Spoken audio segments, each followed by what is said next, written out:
English literature এবং ল্যাঙ্গুয়েজে কিছু কিছু ইংলিশ ওয়ার্ড ব্যবহার হয়, সেগুলো কিন্তু আদতে ইংলিশ ওয়ার্ড নয়।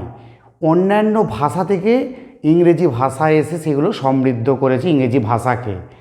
যেমন ল্যাটিন থেকে কিছু শব্দ এসেছে, একই রকমভাবে ফ্রেঞ্চ, জার্মান, গ্রিক, ইটালিয়ান বিভিন্ন ভাষার শব্দ আমাদের ইংলিশ ল্যাঙ্গুয়েজে ব্যবহার হয় এবং সেগুলো অত্যন্ত বহুল প্রচলিত শব্দ।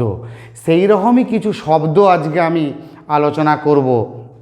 সেই শব্দগুলো কি, সেই শব্দগুলো কোন সোর্স ল্যাঙ্গুয়েজ অর্থাৎ কোন ল্যাঙ্গুয়েজ থেকে ইংলিশ ল্যাঙ্গুয়েজে এসেছে এবং তার ইংলিশ বা বেঙ্গলি মিনিং কি সেই নিয়েও আমি আলোকপাত করার চেষ্টা করব।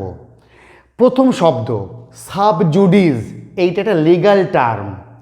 কোর্ট, আদালত এই সব জায়গাতে ব্যবহার হয়, অর্থাৎ স্টিল বিং আন্ডার এ ল কোর্ট, অর্থাৎ কোনো বিষয় যেটা আদালতের এখনও বিচারাধীন চলছে সেই সব বিষয়কে বলা হয় সাব জুডিস, বিচারাধীন বিষয়। বোঝা গেছে? সাব জুডিস মানে বিচারাধীন, আন্ডার ট্রায়াল। এই শব্দটি ল্যাটিন থেকে ইংরেজি ভাষাতে এসেছে। 2 নম্বর বোনাফাইড, এটিও একটি বহুল প্রচলিত শব্দ। বোনাফাইড শব্দটি এসেছে ল্যাটিন ভাষা থেকে, যার অর্থ জেনুইন, খাঁটি, প্রকৃত। 3 নম্বর মডাস অপারেন্ডি, এইটি একটি ফ্রেঞ্চ ওয়ার্ড। এই ফ্রেঞ্চ ওয়ার্ড, এটার মিনিং হচ্ছে মেথড অফ ওয়ার্কিং, অর্থাৎ কার্যপ্রণালী। আমরা বলি না যে এক একজনের মডাস অপারেন্ডি এক এক রকম, মানে কি এক এক রকমের স্টাইল অফ অপারেশান, কাজ করার পদ্ধতি আলাদা। সেইটা বোঝাতে গিয়ে আমরা মডাস অপারেন্ডি এই শব্দটি, যেটি ফ্রেঞ্চ থেকে ইংলিশে এসেছে, আমরা ব্যবহার করতে পারি, খুব সুন্দর প্রয়োগ হবে। 4 নম্বর ভার্সাস। ভার্সাস এটি তো একটি বহুল প্রচলিত জনপ্রিয় শব্দ, মানে ল্যাটিন থেকে এই শব্দটি ইংলিশ ল্যাঙ্গুয়েজে এসেছে।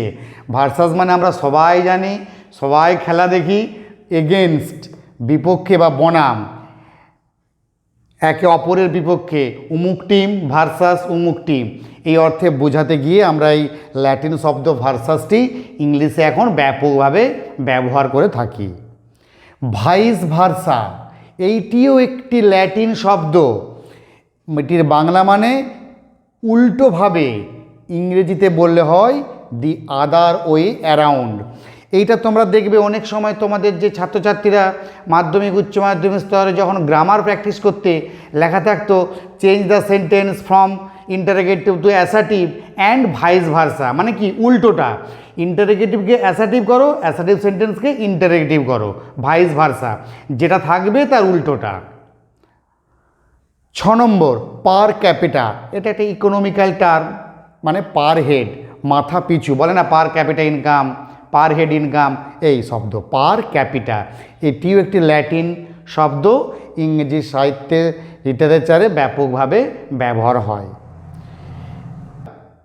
এটি একটি শব্দ GENRE, জার, এটি ফ্রেঞ্চ থেকে আমাদের ইংরেজি সাহিত্যে এসেছে। এটির বাংলা মানে কি না শ্রেণী বা ধারা, বিশেষ করে সাহিত্যের ক্ষেত্রেই এটা বোঝানো হয়, শ্রেণী বা ধারা। Sonnet is a popular genre, sonnet is a popular genre of poetry, এরকম হয়, এ পার্টিকুলার টাইপ, বিশেষ স্টাইল বা টাইপের যে ধারা। ম্যাস্ট্রো, এটি আবার ইটালিয়ান শব্দ, ইংরেজিতে ব্যাপকভাবে ব্যবহার করি আমরা, মানে বিশারদ, স্কলার, কোনো ক্ষেত্রে খুব এক্সপার্ট, যেমন বলা হচ্ছে মানে স্কলার, বিশারদ।